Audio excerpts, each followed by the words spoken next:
everyone, and welcome to ESPN FC Live. I'm Alexis Nunes alongside Rob Dawson. And anytime we see Rob, we know we're going straight to Manchester because that is the place to be this weekend, Rob, with the Manchester derby. Ooh, big game. I know some will probably be cheekily saying, but is it big game for whom? Probably big game for Manchester United in terms of if they and Erik ten Hag want a massive reality check or an even further reality check than they've been having this season and see really where they are, because we're going to talk about Manchester United's way back now in terms of challenging for titles and the Premier League title again, especially now that we know that the Ineos investment has gone through, that it's, I suppose, the start of a new era in terms of how they will be doing business at Manchester United. But either way, this is going to be a big measuring stick for them, do you think?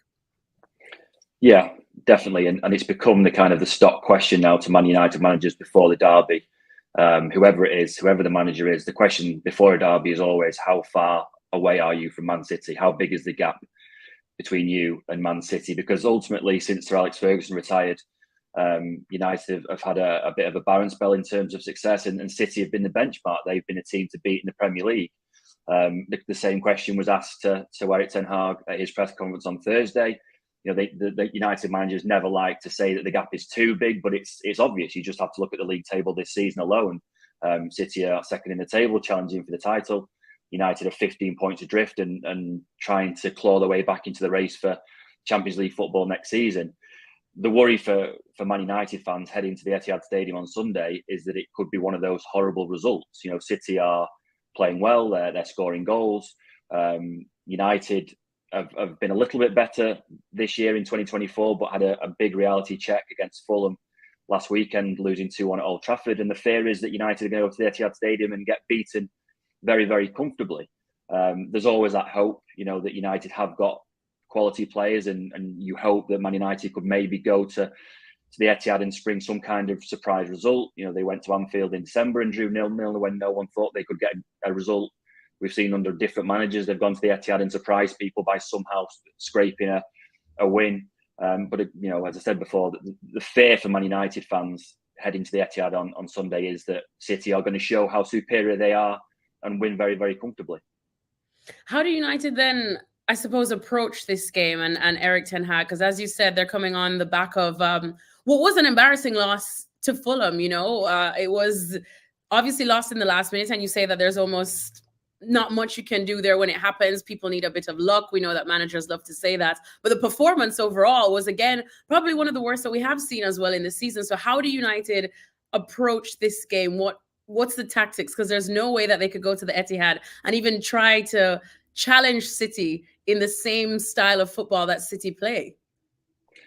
Yeah, you're right. You know, we've seen time and time again that teams go to the Etihad and try and go toe to toe with City and come off second best. I think United, you know, whether Ten Hag would want to admit it or not, their best chance of success is to defend quite deep and try and hit City on the break. We have seen occasionally this season that teams with pace up front have been able to expose City's high defensive line a little bit. You know, they do play high risk, high reward football. And if you've got a midfielder who has got the quality to pit those passes over that high defensive line and you've got pace up front, you can create chances against City. And then it's about taking as many of those as possibly can and hoping that you defend well on the edge of your own box. And City, with Erling Haaland and Kevin De Bruyne and Phil Foden, have an off day. So there is always hope that United can go there and set up in a way that exposes City. The problem is that you mentioned that Fulham game. You know, Fulham really exposed Man United. They had a lot of shots on goal. They ended up scoring twice. You know, they needed a last-minute winner, but they were by far the better team. And even on Wednesday night in the FA Cup, United won against Nottingham Forest 1-0. But Forest will have come away from that game wondering how they didn't score. And United have defended so poorly for so much of this season that you just can't see City playing that game against Man United and not scoring. And then it takes, you know, United would need sort of 2 and 3 to win the game. And United haven't been that clinical team to take 2 and 3 of their chances and score a lot of goals in single games. So, you know, as I said, every sort of category you look at before this game suggests that City are going to win very, very comfortably. But it's football, so you never know.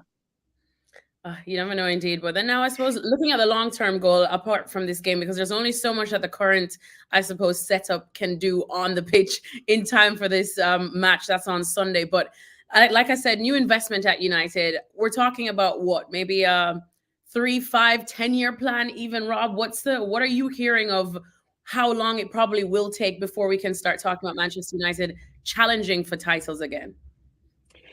Yeah, I mean, one of the more surprising things that Jim Ratcliffe said in his interview after his minority stake in the club was confirmed was that he felt that the phrase he used was knock City off their perch, but felt that United could be back challenging City in 3 years. Now, I think that is very, very ambitious. And I mean, fair play to Jim Ratcliffe for being that ambitious and saying, laying out a plan and saying that we think that we can achieve that in 3 years. No, you can't fault the ambition behind that. I just feel that maybe that is a little bit too ambitious, because you're talking about overhauling almost the entire squad, and City are in that kind of sweet spot now that United found themselves in the 90s and 2000s, where the squad is so strong. They're so used to winning that every summer they're just kind of tweaking their squad a little bit. Maybe one player leaves, maybe they go and sign another world-class player, and they just carry on winning and challenging for trophies and filling their trophy cabinet. United at the moment seem an awful long way off that. And for all the grand plans that Jim Ratcliffe has got, about revamping the structure behind the scenes, about redoing Old Trafford, really his biggest test is going to be how to overhaul the squad to the point where they can challenge City, and it's just not easy. You can't rip up the squad and start again from scratch. You can knock down a stadium and start building a new one, but you can't do that with a squad. That it has to be a very gradual process, particularly because United have got financial fair play concerns. It means that they can't go out and spend 500 million in one summer and try to sort of bridge the gap that way. It's going to have to be quite a gradual process.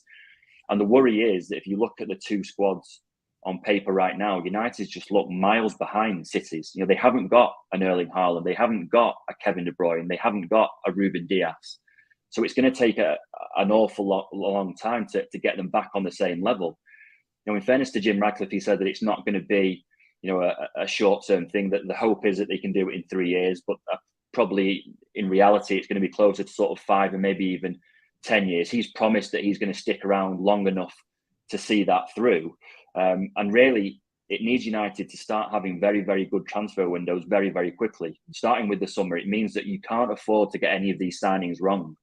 And in the past, United have got signings wrong. And there are players in the squad who United fans would say that have been poor signings. I would point to the likes of Anthony from Ajax for 86 million. Just hasn't worked out. United can't afford any more missteps. The hope is that they get these top professionals off the field, the likes of Dan Ashworth at Newcastle, Omar Barada, who's coming in from Man City, and they begin to sort out the recruitment problems that United have had. But beyond that, they just can't afford any more missteps. Every single signing now that they make has to improve that squad and has to get them closer to City. Otherwise, we could be sat here in another 10, 15, 20 years talking about how United bridge the gap to City. It's that important to get that recruitment right. How do you expect that to change, though, how they go about it? Because as we've said, spending money for Manchester United has not been an issue. They have had money and they have spent money. It's just been spent either on the wrong players, as you mentioned, like Anthony, or in the past as well, in terms of since Sir Alex Ferguson left, buying ready-made players probably towards the end of their career, like we saw with Zlatan, we saw with Alexis Sanchez. Those probably didn't work out as much as they would have liked them to. So how will it change now? Is it scouting younger talent and then hoping to, make them into some of the top United players like we saw back in the day by the time it's 5-10 years? Yeah, I mean, ultimately, it's everything. I mean, everything to do with recruitment, they have to improve upon. Because recruitment, really, you talk about the problems that United have had over the last 10 years. The biggest one in my mind is recruitment. That's why they have failed so terribly over the last decade. And they need to make smarter decisions, and they need to make smarter decisions everywhere. And that means having a coherent transfer policy. In the past, you mentioned the likes of Alexis Sanchez, a signing from Arsenal, who his contract was running down, so that they decided that they needed him. Zlatan Ibrahimovic again was a striker coming to the end of his career. The they've seemed to have just made sort of very, very random decisions when it's come to recruitment. There hasn't been a sort of a cohesive transfer policy like we've seen at City. You know, most of City's signings, you can understand why they've done it. It follows a general plan that they've had since even before Pep Guardiola arrived. Whereas United, they've let different people make the decisions. They've let managers come in and pick their own players. They've had different sporting directors who have come in and picked their own players. There hasn't been one kind of philosophy that the entire club has got behind, and that's where really it has to start. I guess the hope is that they've made such a push to sign Dan Ashworth from Newcastle as their new sporting director, is that he's going to be the one to lead that policy, that it's going to mean that the manager maybe has less of an influence over the transfer policy, and the policy going forward is going to be a bit more cohesive, that it's just going to follow the same plan, that everyone's going to be on the same page, because for 10 years, it hasn't been like that. And you say, of course, the first order of business maybe to just overhaul this squad, which is something I think a lot of fans have been pushing for some time now. And this is a bit of a loaded question and a difficult one. There's two parts, because just of the current squad, especially some of the young talent we have, and I'm talking about the ones that we've seen, like Alejandro Garnacho, as well as Kobbie Mainoo, who's been very highly praised. How many of them do you actually see playing a massive part in this United plan going forward, and probably still there at the club in terms of 5-10 years? And where does this leave a certain Marcus Rashford? You probably would have seen, I think everybody now, his recent article where he said that, you know, people are wrong to question his criticism, his commitment rather, for Manchester United. He is somebody that you and I both know personally, and he does embody Manchester United through and through. So where does he factor in to all these plans too, and who else probably will still be there? Yeah, I mean, just on Marcus first. I mean, obviously he's entitled to his right to reply and his opinion, and he's sort of said that, you know, it's not fair for the media or social media to question his commitment to Man United, and I can understand that. I think at the moment, though, the problem that Marcus has is that his relationship with the Man United fans is a little bit broken. That as an academy graduate, they are desperate for him to do well. They are desperate for him to be the face of Man United, because he's a local boy, you know, from Wythenshawe, come up through the academy and become this sort of first team star. They are desperate for him to do well. The problem has been this season, particularly, occasionally they have thought that maybe he's not putting the effort in that they would see as kind of the minimum requirement. It's obviously been a difficult season for Marcus in terms of goal scoring. He's only got 5 goals. You know, you would expect that his numbers to be higher than that. But Man United fans don't expect strikers to score every week. They understand that you know, form come and goes. But what they don't like is when they think that a player, whoever it is, whether it's Marcus or someone else, when they believe that he's not putting all of his effort into it. And there have been spells of this season, not sort of entire games, but spells this season where United fans have criticised his effort and you know, is he running enough? Is he trying as hard as he could do? So really, as valid as Marcus Rashford is to coming out and sort of saying that, you know, you can't question my commitment to Man United, the best way to solve that and solve his relationship with Man United fans is to prove it on the pitch. And just every single time you walk out on the pitch is to try as hard as you can, you know, run and put that effort in, that minimum requirement that fans have of Man United players. Do it every week and you won't have a problem. You know, United fans don't need you to score or don't expect you to score every week. They just want to see that minimum requirement of effort, and just that care and that commitment that you talk about. They want to see it on the pitch. In terms of going forward, again, you know, United fans would love him to be the face of Man United going forward. And you're right, you know, you point to the likes of Marcus Rashford, Kobbie Mainoo, Alejandro Garnacho, Rasmus Højlund. They really are the core of that squad, that young core of the squad, who is going to be central to United getting back to winning trophies in the future and challenging City. You know, beyond that, there are obviously other sort of players who you would like to keep, the likes of Luke Shaw. You know, Andre Onana has turned a corner a little bit since the start of the year. But beyond that, you know, there isn't an awful lot else in that squad that you would say in 5 years that they're still going to be there. And really, that is part of the problem. This isn't a simple job for Jim Ratcliffe and Erik ten Hag if he's going to stay as manager. It's not a simple job to mould this squad into title challengers. There's an awful lot of work that needs to be put in behind the scenes going forward to turn this squad into a title challenging squad. And that's why I said at the start of this show that I thought that 3 years was a little bit ambitious for Jim Ratcliffe to start saying that they could challenge City, because there is that much work to do. This isn't going to be a simple fix. Beyond the core of sort of 5, 6, 7 players, there isn't an awful lot else there that you would say, they are title winners, they are Champions League winners. And that's ultimately what has to change. All right, well, we could definitely talk about Manchester United for another couple of hours, because this is definitely something that, as you said, is probably not going to see an overnight fix anytime soon. But I think so much could be fixed on the pitch if we just start Scott McTominay up front, right, Rob? I'm just kidding. We'll see if that ever comes. I'm sure he would love that. Give him the number 10 shirt. But Rob, Dawson, thank you so much as always. We'll let you get going, because right now we're going to switch over from Manchester and go to Madrid and start talking about La Liga, specifically Real Madrid. We know that it's hard these days to talk about Real Madrid without talking about Jude Bellingham, but they have been without their main man for a couple of games right now. But Carlo Ancelotti did give us some good news in his presser today. Está al 100%. No tiene... La verdad que no se ha entrenado mucho con el equipo, pero todo lo que ha hecho, todo lo que necesitaba hacer a nivel individual lo ha hecho. Está muy bien, con una buena condición física, muy cómodo con el tobillo, entonces está a tope y mañana va a jugar.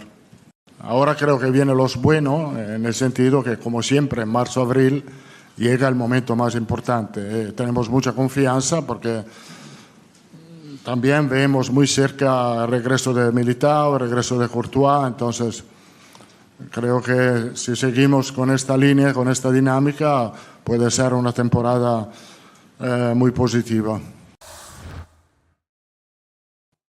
All right, there we go. Carlo Ancelotti providing some very good news for the Real Madrid faithful that Jude Bellingham could indeed feature this weekend in La Liga. Oh, Valencia will not be too happy seeing that at all. Right, let's bring in two goats of my own. I've got Alex Kirkland and my brother from another mother, Rodrigo Faez.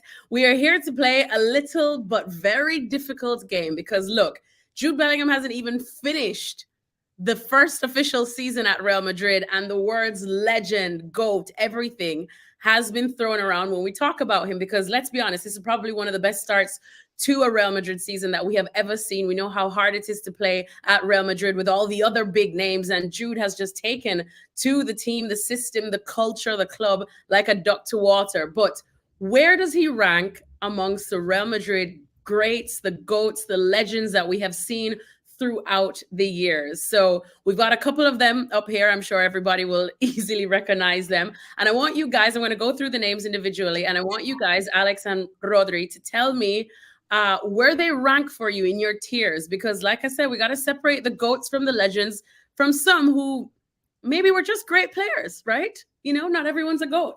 I mean, GOAT is literally greatest of all time, but apparently everyone, it's a GOAT farm at Real Madrid. So let's start off then with you, Alex. Starting with Jude's fellow countryman, David Beckham. Where is he for you? A GOAT, legend, or great player at Real Madrid?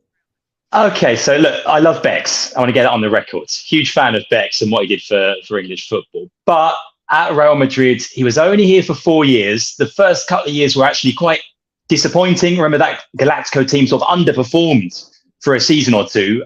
Beckham deserves huge credit for the way that he fought his way back into the team. Remember that last season, the coach at the time, Fabio Capello, had said he will never play for Real Madrid again. Beckham worked so hard in training. He got back into the team. They ended up winning that league title in 2007. So went out on a real high at the Bernabeu. Was hugely popular here. But I think when you look at all these other players, all these other names, the history of Real Madrid, I think Beckham, for me, only goes in the great player team.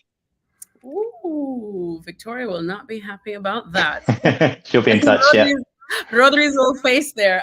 We'll probably, guys, you can feel free to pull up each other on anywhere. So we'll keep this moving, and we'll move on to your fellow countryman, another man from the north of Spain, Xabi Alonso. Is he a GOAT, legend, or just a great player? I think I'm gonna put Xavi as a great player, and I'm gonna explain myself because I'm in love with Xavi, and I'm in love with the job that he's doing now at Bayer Leverkusen. And he used to be a great player back in Liverpool, but at the same time, when he was playing for Real Madrid, I mean, he wasn't in. He didn't stay in Real Madrid that long to be considered either a legend or a GOAT. So that's why, I'm in the same line that Alex with David Beckham. I think he was a top player, but not enough for Real Madrid to become a legend. Oh, tough start for the big ones, man. You guys are some tough critics. You've got to be. Alex, I'm going to go to you on this one. Sergio Ramos. I mean, this is a tough one for you because Rodri knows Sergio Ramos very, very well. Send him your address so that he shows up at your house and pick. I don't want to pressure. I don't want to pressure you, Alex. I don't want to pressure you. Alex. No pressure, but if you didn't put Sergio Ramos in the GOAT section, I will never speak to you again. So do you know what, Rodri? Do you know what? It's just as well. Our friendship can continue. We can keep working together because I have Sergio Ramos in the GOAT tier. It's very simple for a lot of people. This is the Real Madrid captain. You can make a good case. I think Sergio Ramos is the greatest Real Madrid captain of all time. Just for what he did in Lisbon in 2014, the Champions League final alone, scoring that header in the 93rd minute to win Real Madrid, or certainly play a massive part in winning Real Madrid that 10th European Cup, really kick-starting the last decade of success. For that alone, he earns legendary status. When you factor in everything else in terms of what he represented for the club, leading the club for so many years, such a great character, so much fun out on the pitch, the good times and the bad. For me, I think Ramos is a GOAT. Simple as that. Yeah, he's the best defender on football history. Alexis, the best defender on football history. And if you don't agree, comment below and say why. Oh, Rodri wants all the smoke. I was going to say he's also a GOAT in getting red cards. So the man, the legend. We love him. We love him. Okay, Rodri, let's go to you. Karim Benzema. Wow, this is a difficult one because, I mean, if you look back, at Real Madrid history, you can find so many great players and great strikers. And for me, this is a difficult one. I don't know what to choose. I think I'm going to put Benzema in the legends tier. And for me, a GOAT could be maybe Cristiano Ronaldo, Di Stefano. He's not at that level, but he's close to that level, but not enough to be up there. I think that's fair. We really did see Karim Benzema coming into his own when Cristiano Ronaldo left, but unfortunately it might have been a little too late for his legs and the injuries. And he made Cristiano Ronaldo even better than he was, in fact, here in Madrid. That probably elevated him to that legendary category. So still only one GOAT so far for us, and it's Sergio Ramos. But Alex, I think that's probably going to change because the next man, Alfredo Di Stefano, do we even need to discuss this? If he's not a GOAT, then what is he?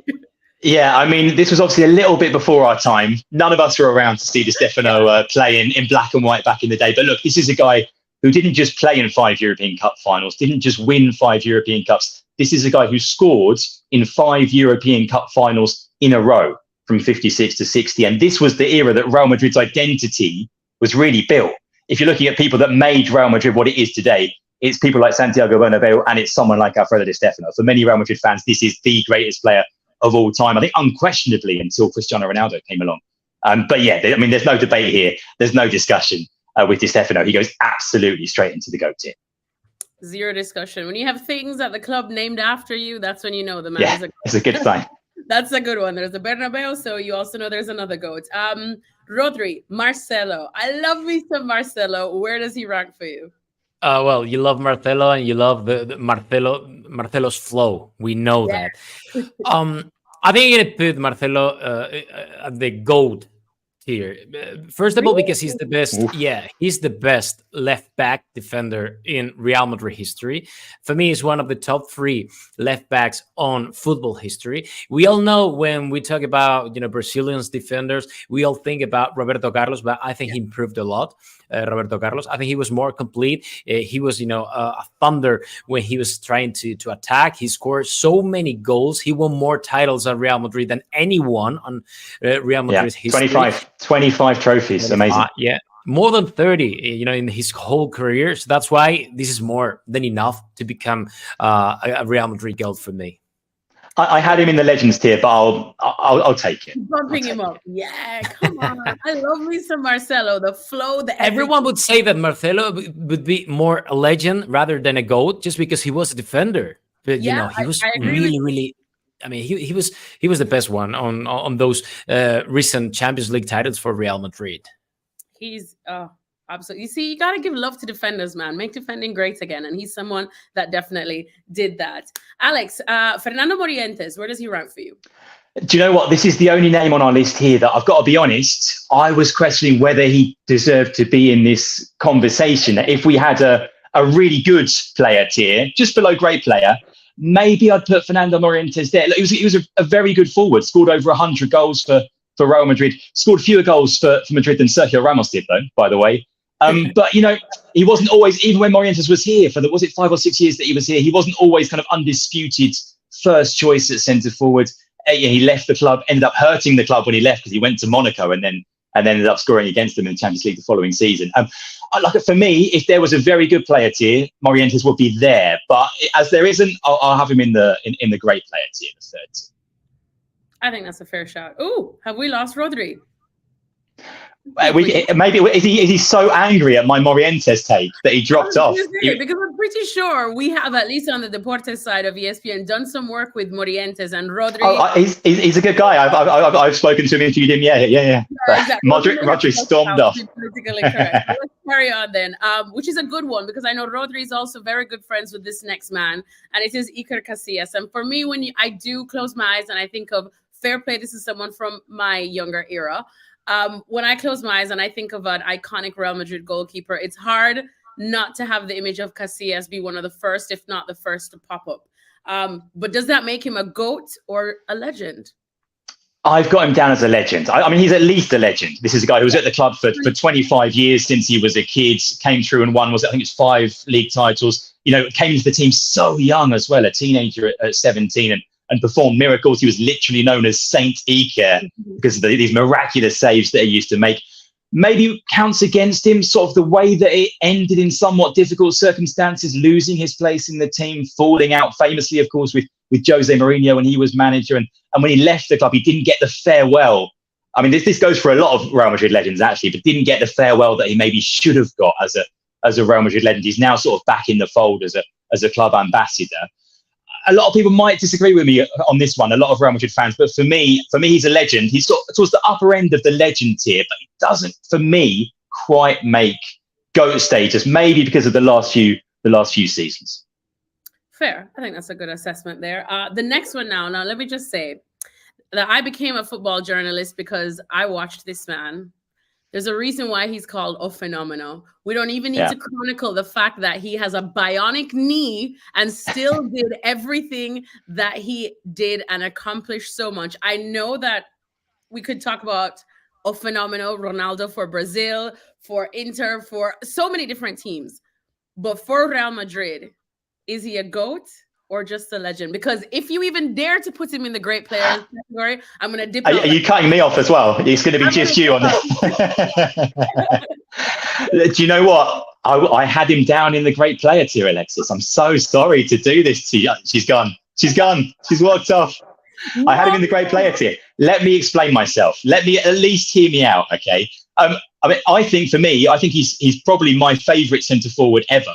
I think he might be the best centre forward of all time. My question is, was he that version of himself at Real Madrid? Probably not. I think most people would agree the best version of Ronaldo was the Barcelona version in 96, 97, went to Inter before he suffered those terrible knee injuries that you mentioned. So for me, again, scored around about 100 goals, I think just over 100 goals for Real Madrid. Part of that Galactico team, which was quite a flawed team as well in terms of actually winning things towards the end, sort of became symptomatic of what was maybe a little bit wrong with that team. Like I said, love him as a player. I think the best centre forward, the most complete centre forward ever. But for Real Madrid purposes, I only had him in the great player tier. I'm sorry. I'm gonna let that one.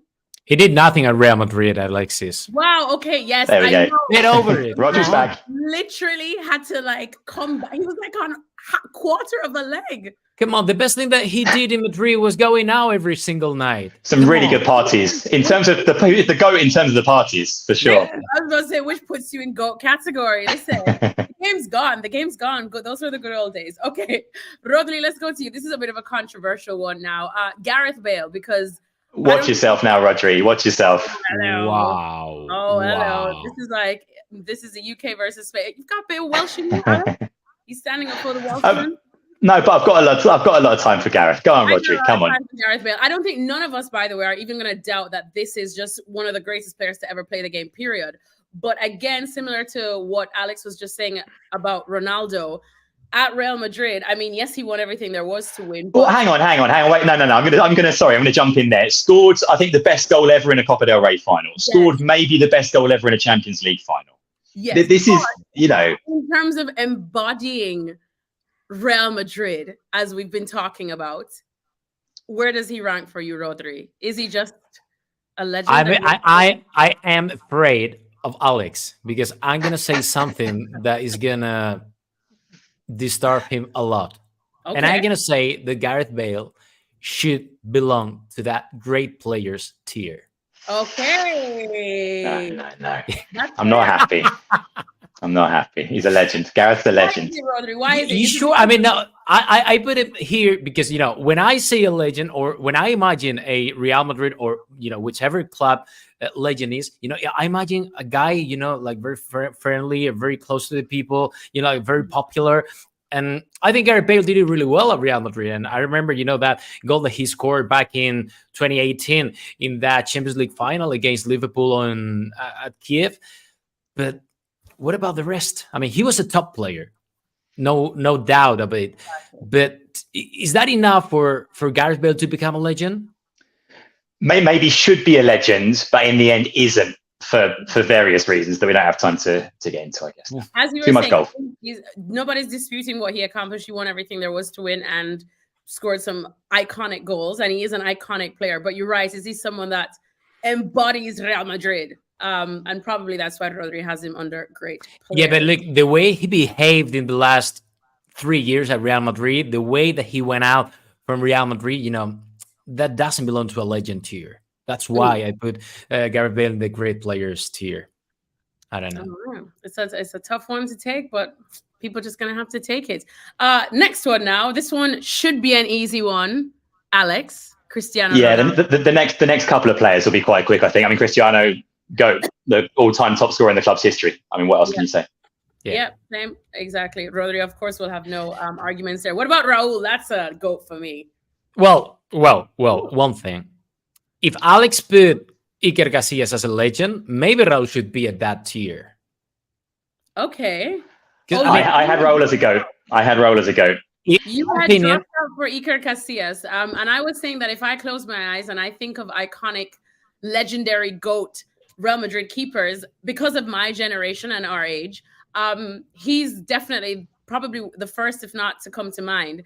Rodri, I know you do know him personally, but Alex was saying that towards the end of his career, obviously, and the fallout with Mourinho, that kind of pegged him back a little bit, which is similar to what you're saying also about Gareth Bale. So would you think then about Casillas? I think Casillas was the best Real Madrid goalkeeper on Real Madrid history. So maybe, I mean, for me, Iker Casillas and Raul are at the same level. So that is why, I mean, if you put Casillas as a legend, I think Raul should be at that same level. But if you put Casillas as a GOAT, which is, I mean, fine, you should put Raul at the GOAT tier. So that is why, I dabble a little bit with Raul, because I think he made a great career at Real Madrid. For me, he's an example for the youngsters in the Real Madrid academy. He's doing a great job in the Real Madrid reserve team. But at the end of the day, for me, it's like the same. Like, I imagine Real Madrid and I always think about Casillas back in the goalie and Raul as one of the main strikers on Real Madrid history. But maybe if I put Cristiano Ronaldo and if I choose Di Stefano as a GOAT, maybe for me Raul could be a legend, maybe. Fair. All right, so Raul, a legend. Now the man, the myth, the legend, we already know, Luka Modric, still banging goals in. Who needed Jude Bellingham, right, recently? Where is he? Because this one will break my heart too. I mean, you can maybe make an argument that he's Real Madrid's, the greatest midfielder since Di Stefano. I think you could probably make that case. And I mean, again, My initial feeling was legends. But when you look at some of the other players that we've got there who are GOATs, would you have, for example, Marcelo in the GOAT tier and Modric in the legend tier? That feels wrong to me. I don't know. But my initial feeling was legend, but he's on the borderline of GOAT for sure when you look at everything that he's achieved in the last decade. Rodri's happy with that. All right, we'll see. Oh, Yeah, man, man is a GOAT in midfield, especially for Real Madrid, but it's okay. I respect you guys. Zinedine Zidane, Rodri, where does he stand for you? This is a tricky one. Because, for me, Zidane is a GOAT, of the on football history. But at the same time, it's like, okay, maybe if he could have stayed in Madrid 2 more years, I mean, he retired really soon for me because he had football in his feet for at least 2 more years. I mean, he scored in that final Champions League final against Bayer Leverkusen, that great goal. But is that enough for a GOAT? Can we take into account what he did as a manager afterwards? That's the question, I guess, in terms of winning those 3 Champions Leagues in a row. Because that's the deciding factor. If you take into account what he did as a manager, he's a GOAT. If you just look at him as a player, I think he's a legend. I say let's just look at him as a player then, because we can have a Real Madrid GOAT managers as well. But the thing is that as a player, I think Modric achieved more titles and more games than Zidane.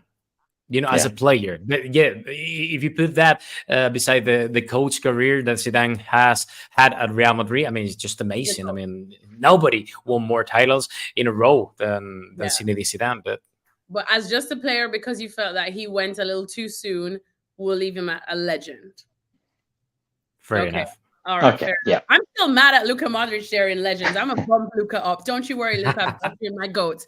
And finally, this is the man who started it all, this entire conversation, Jude Bellingham, because you guys know how we are in the media. We tend to like to put the carriage before the horse. Like I said, he's not even completed his first full season at Real Madrid, but these are the words, these are the descriptions being thrown around at Jude Bellingham. We already know that at Birmingham City, they retired his shirt number. So it should be nothing new when we're talking about Jude Bellingham. We know there is such a talent, that he is such a talent. We're going to talk about how far you see him going. But in this tier now, where would he fall for you as he is now? I mean, let's be honest, right? Right now, he doesn't deserve to be in this conversation. That's the truth. Because as you say, he hasn't even finished his first season yet. He hasn't won it. Let's see. If once Real Madrid have won La Liga this season, okay, Bellingham's won a league title with Real Madrid. Let's see what they do in the Champions League. Let's come back and have this conversation in 2, 3, 4, 5 years' time. Because these other names are players that have won multiple Champions Leagues with Real Madrid, as many as 5 Champions Leagues with Real Madrid. There are players there like Marcelo that have won 25 trophies with Real Madrid. And we're here in March in Bellingham's first season. He's been amazing, and he's got the potential, when you look at his age, to go very, very far and to maybe match anyone in this list. But right now, he shouldn't be in this conversation. And so if he's got to be anywhere, he's going to be in the great player tier. But at the same time, it's like, okay, what, for example, at that age, we're doing those players. Yeah. Maybe only Cristiano Ronaldo, maybe only Sergio Ramos and Raul. I think those 3 are, Casillas, at the same I guess. level. Yeah, maybe at the same level that at this age is doing this guy. Because, I mean, Jude Bellingham, for me, I mean, he's going to become a GOAT for sure, 100%, because if he keeps like this now, at the moment, he's going to become a proper Real Madrid legend for the next decade. But at the same time, it's like, it's not enough what he's doing now to be in this conversation. But at that age, I remember no one knew who Zinedine Zidane was. No one knew who Marcelo was doing back in Brazil. But at the same time, it's like maybe Sergio Ramos, maybe Iker Casillas, Raul, and Jude Bellingham are at that age in that conversation. He's not even 20 years old. So that is why maybe in the future he's going to become a GOAT. But now this age, he should be in that conversation, I think. Oh, okay. That was a very interesting chat, guys. Thank you so much. I really enjoyed that. Who'd have thought? Players. I did not know that we would have. I actually thought there would be a lot more GOATs, because like I said, that's a word that everyone likes to throw around loosely. But it's good to see that the GOAT category, I'm still putting Luka Modric up there for me. There's only one GOAT, and his name is Sergio Ramos. Oh, there's only one GOAT for me, and that's Cristiano Ronaldo. Alex, you want to give us your GOAT? I mean, Di Stefano. It's got to be Di Stefano, sure. isn't it? Like I said, when stuff's named after you as a club, You weren't born by that time. Come on. We need like another statue. We need like another tier where it's like immortal. And then we probably have like Bernabeu, would have Di Stefano, and we'll see who else could creep into that immortal tier. But anyways, thank you guys so very much. We'll catch up with you again soon. And let's have a look at what's coming up on our ESPN networks over the weekend, because it is, like I said, a very, very busy weekend across the board. Valencia up against Real Madrid in La Liga. You can watch that on Saturday, like Carlo Ancelotti hinted earlier. Jude Bellingham could feature in this match, so eyes out for the big man. Then we've also got more La Liga action for you. Athletic Club against Barcelona. This could be a very, very juicy one. Oh, that's on Sunday. And then we've got some Bundesliga action for you as well. Freiburg up against Bayern Munich. We will see a lot of eyes on Thomas Tuchel and to see what he can do before he leaves the club at the end of the season. Coverage starts at 2 p.m. Eastern time on ESPN+. That's all for us now. Hope to see you next time. Bye.